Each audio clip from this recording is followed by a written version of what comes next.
Hey everyone, it's Rye from Rye9 Fitness. Today we are going to be focusing on lower back. You say lower back, I say hip tightness. So a lot of stuff we do today is going to be loosening up the hips. Stay with us, it's going to be easy. You don't need much, a golf club, and maybe grab a towel. But here we go. All right everyone, first thing we're going to do is we're going to grab the golf club. All right, Jen's got hers. She's going to flip it upside down. And this first kind of like drill that we're going to do is almost just like a hip hinge. It's an exaggerated hip hinge, and then we're going to do a little side stretch to it. So what Jen's going to do is she's going to set her hips back and kind of push the club out in front of her. And as she sinks down there, in that position, she's just going to twist to the right, and then twist to the left, and then stand back up. And now she's going to continue doing it. So we're going to do 8 of these. The cool thing about today is every single drill that we do, there's going to be 8 of them. All right, meaning like 8 hip hinges. Now this is just like what you do when you're golfing, okay? You just have that little tilt, that little hinge of the hip. We're just exaggerating it more, just to get a little bit more stretch, and it's almost prepping the muscles for the golf game. And again, you grab a club, you could do this anywhere. That's why I wanted to start it off first. It's like, if you're about to go hit some balls, stretch out the hips, and then loosen up those lats. Because when she does those little twisting motions, it's really stretching out the lats and the obliques a little bit.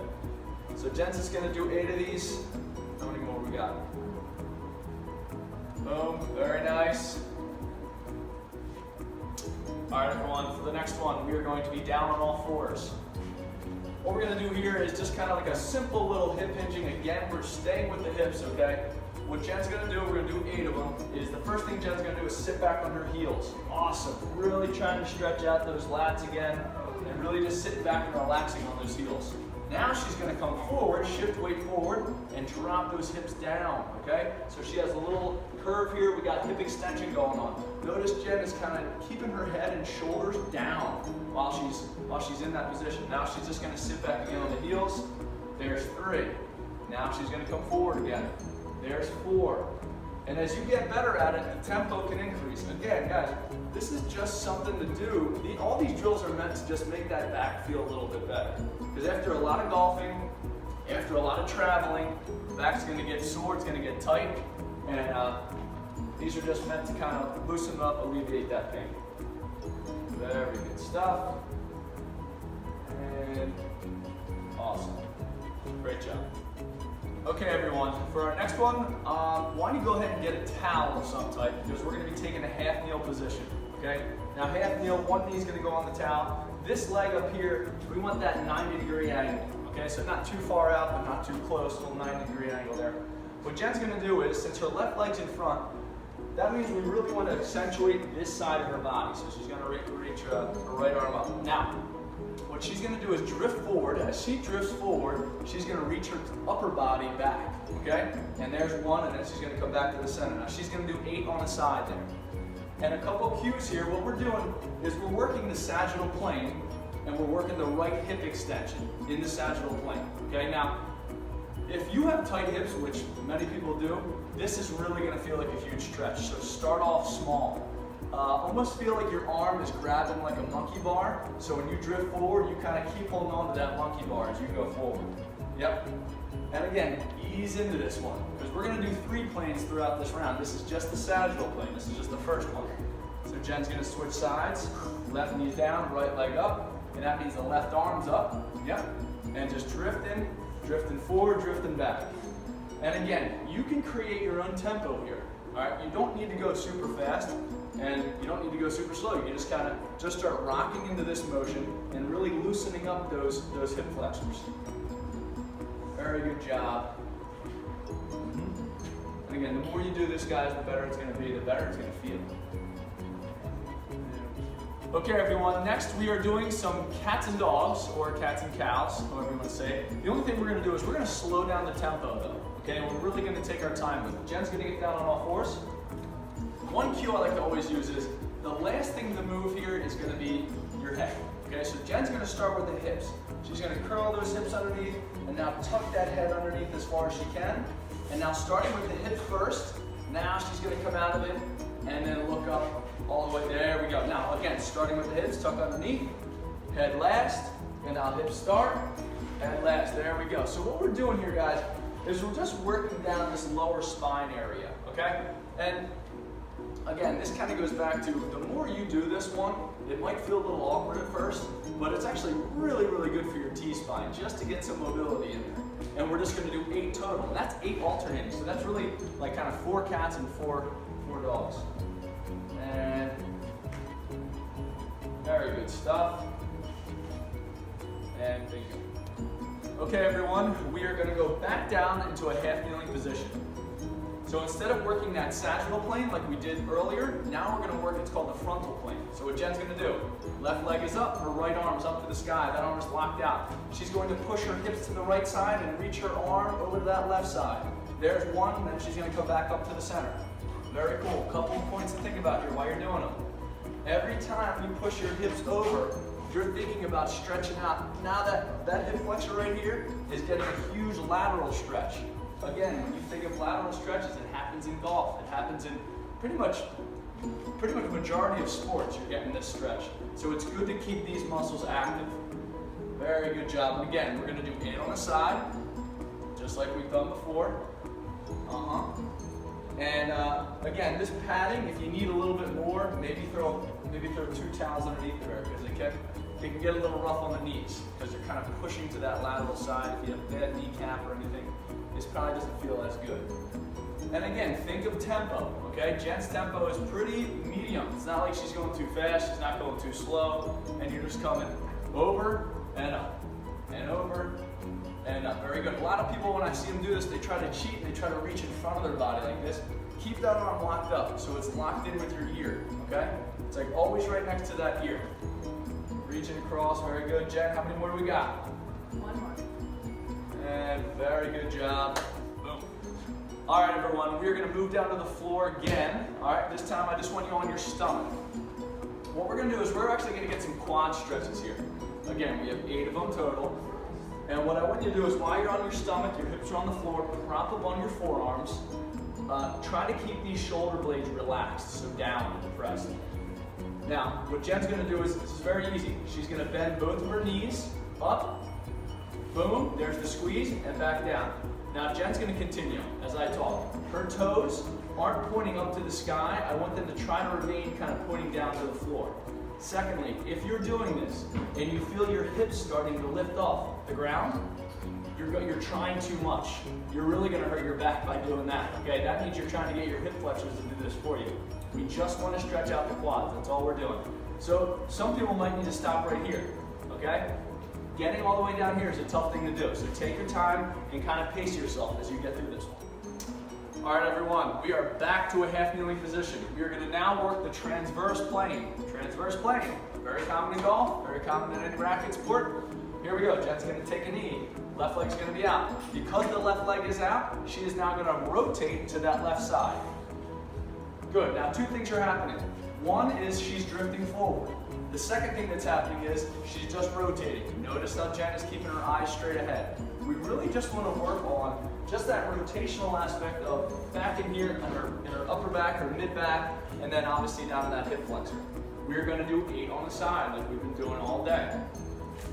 And again, start out easy with this one. You don't need to go too much. Sometimes when you get into that transverse plane, that twisting motion, it could cause a little trouble. So just take your time, nice and easy. There we go. And this, again, just feel this out. All right, your tempo can be slow, it can be quicker the better you get at it. But for the most part, when you're holding that golf club, try to keep those elbows locked out too. That's going to keep the upper body one solid piece. Very good job. All right, everyone, next one. This one's going to be kind of tricky. We're going to need a wall. I need you to sit down on your back, and I want you to put your feet up against the wall. I'm going to give you a better view of this in a second, but for now, put both feet up against the wall, and make sure that your legs are at a 90-degree angle. Take that towel that we've been using and squeeze it in between your knees like Jen is. Jen is going to put a lot of pressure on this left foot and just try to push it into the wall as much as she can. With this leg, she's going to open it up like a little windshield wiper. And again, we're doing 8 total. 4 just opening up like Jen is right now. And then when she gets to that 5th one, she's going to open it up and then try to lift that leg up as high as she can and put it back down. Now Jen is very flexible. She's making this look easy. This is not going to be easy, okay? This is very, very tricky. It's internal rotation of the hips, and then it's asking for that hamstring flexibility too. So now there's 8. Jen's going to switch sides, kind of adjust the towel there.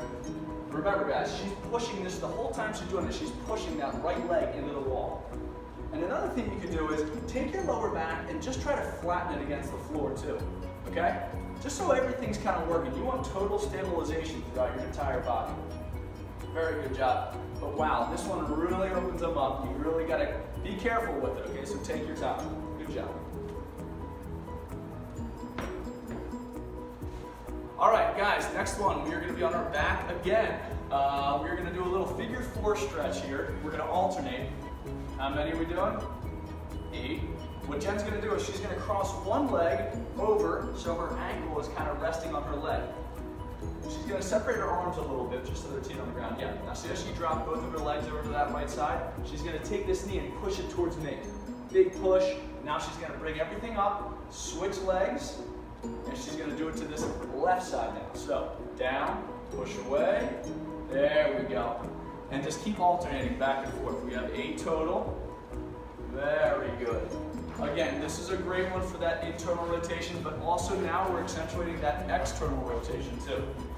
This is a great one too because the upper body's locked in and the lower body is getting a little bit of rotation here. So it's that separation between the upper body and lower body. Very good job. How many we got? 6. All right, so Jen's going to do 2 more. Really stretch them out. There we go. And we got one more time. And okay, everyone, we're going to be taking a seat again. We're going to do a little bear sit PNF. So what that means is Jen is going to separate her legs into like what we call bear sit. Okay, and separate the feet a lot more, Jen. There we go, right about there. So heels are going to be down. You can put your toes up in the air. So what Jen's going to try to do is she's going to try to take her knees and force them down to the ground on the outside, okay? When I say, she's going to put her arms locked in the legs and she's going to try to squeeze her knees up. So a little resistance there, about 2-3 seconds. She's going to relax, try to let the knees go down even lower, and then squeeze them together again. And she's going to lock them out with her arms and not let them go anywhere. And relax. And now squeeze those knees together. So the arms are acting as almost like a resistant, okay? So the arms are not letting the legs come together like this, bring them together. And every time she relaxes, she's trying to gently, just like gravity, take those legs wider and wider, further down to the ground. Again, this is a hard one. You might start very much more narrow instead of as wide as Jen is. But the more you work on this one, you're almost battling yourself here. You're going to gain that flexibility. Again, we'll just do 8 times total. That's 8 resistances. And there you go. Very good. All right, everyone, the last one today. We're going to do a classic bridge, an isometric bridge, okay? Why we're doing this? Because first, bridges are excellent for glute activation, and second, you're getting that little bit of hip extension too. So Jen's going to get those hips up nice and high. She's going to kick one leg straight out, keeping the thighs parallel. Jen is going to hold there for 20 seconds. So this is the only one out of the day that is not an 8 repetition count, all right? It's 20 seconds hold. And what's happening right now is that the whole entire hip area has been loosened up, okay? And now we're going to re-educate it.